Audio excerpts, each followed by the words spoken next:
What up, everybody? This is Ivan Moody and Jeremy Spencer from Five Finger Death Punch, and you are watching BareBonesMusic.com. Keep it real. Barebones feature artist.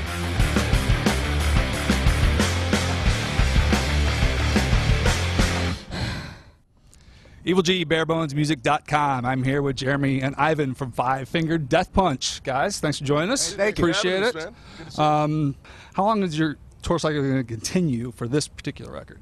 After this month with Godsmack, this tour, we're going to go home and relax for a little bit, and then we're going to get together and start thinking about record number 3. So I'm kind of looking forward to getting home. I don't even know where the cutlery is or the plates or anything in my house, so I'd like to relearn my house. That new bed that's still in the plastic? Yeah. But that's a good problem to have. We've been touring, things are You going have, well, I people mean- are buying records, it's all good. How was Mayhem this year for you?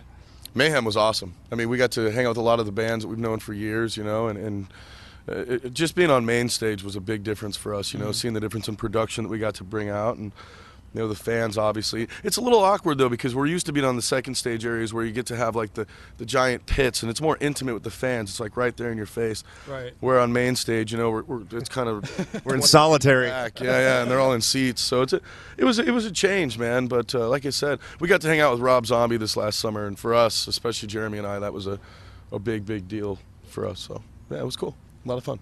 Is that not the answer you wanted? No, that's great. It was horrible, man. This is boring. It's just that you guys have, you know, like I said, when we caught up with you first time, you were on tour with OTEP, Shadows Fall, 2 Cents was opening for you guys, Mayhem, you were Rob Zombie and Korn. You play with a ton of different bands. I mean, all styles. Everything from kind of just hard rock to, we caught up with you and we played with Hell Yeah. Which and is really cool Lacuna for us because Coil. we love so many different kinds of music. It's great to be out with all And the how do you, I mean, your show is incredibly aggressive, but I like to call it controlled mayhem. 'Cause I've seen you on stage, Ivan, telling people that you want them Don't get me in trouble. during man. Dying Breed. I want everybody to touch my hand, and your pits are crazy, and kids crowd surf. Like, how is it controlled mayhem with you guys? I think it's a respect level. I think that you know, a lot of bands, you know, don't actually put forth the effort to let the kids know, you know, this is a team venture, you know, whether it be the security guards, the promoters, the you know, the techs that are in back, ourselves.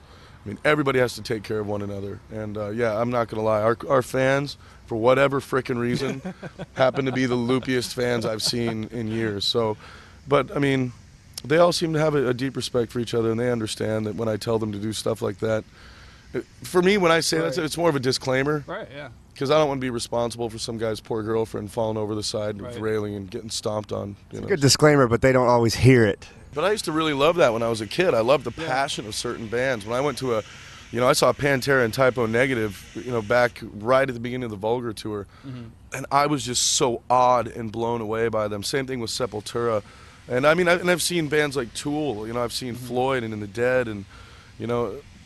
I just love a great performance. You know, you should really be appreciative of why you're there. Hell yeah, I got my head kicked at the show in '96, man. Got my nose busted in the mosh pit. We just signed my Bloodstain. Y'all are bad. I haven't heard you yet, but from what I hear, you guys are really bad. Y'all play rock and roll? Bad Company is out now. Yes. Really promoting that. You're on Jimmy Kimmel, played it live. Which was really cool. Yeah. And you had the video out, and you were over in Iraq. And war is the answer. I mean, you have a theme going on your stage. You got machine guns. You got you know, it's very military. And the video for Bad Company is you guys over there with military. Talk to me about that experience being over with those guys, and how much of what's going on is affected in your music, especially this album. Well, I mean, I think we all have a great respect for the men and women over there serving. We all have forever. To actually go there and see what they do is incredible because nobody really knows. They think they know, but it's not really what it seems. It's unbelievable, and it's very dangerous. It's very courageous of them. It's the least we could do to go there and perform. They don't get a lot of performers over there in entertainment. Right. It was awesome. It was one of the best touring experiences all of us have ever had. It really bonded us as a unit, and it was a lot of fun. And we got to stay in like one of Saddam's palaces. It was real cool. Matt and I are sitting at the dining room table eating Cocoa Puffs at Saddam's palace, man.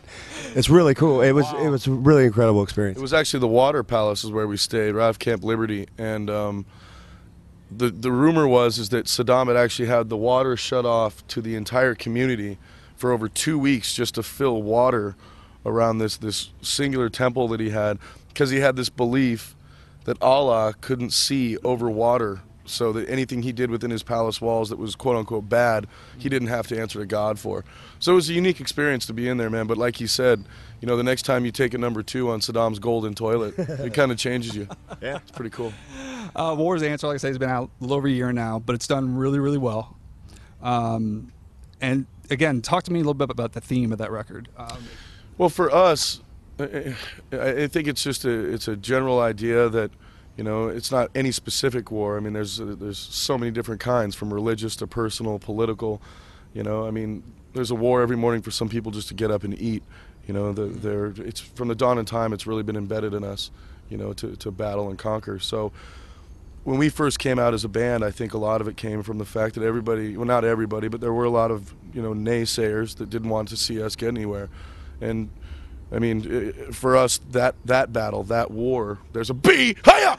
War is the B. See, there's a war happening right now. War is the answer. It's got a B. Hey, sorry, PETA, but we're taking this B out. Yeah. So anyway, back to that, was, you know, that was our singular battle, you know, and for us, war has been the answer, you know, because if we would have just been submissive and laid back and let certain people and things take its course, we probably wouldn't be here. But we're lucky enough to have the people behind us we do, so we are. What he's really trying to say is sometimes you have to throw a grenade in the kindergarten, man. No, I'm just kidding. Just kidding. Story. Next month, next month we're coming out with your first album. We are. In a deluxe box set with all kinds of extras and DVDs and documentary footage and stuff like that. It's fun. It is. It's cool. I got to tell you, like, I don't hate to say it, but again, Pantera, you know, when they used to do their home videos, Right, yeah. It was a lot of fun, you know. It wasn't like most bands where it's video footage and this, that.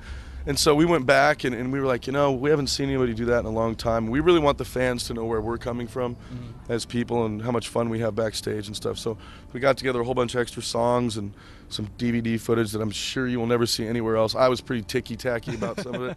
I couldn't believe they let it go, but have fun with it. So the shameless plug is November 23rd, the Way of the Fist Iron Fist Edition Deluxe box set is coming out. Buy 16 of them.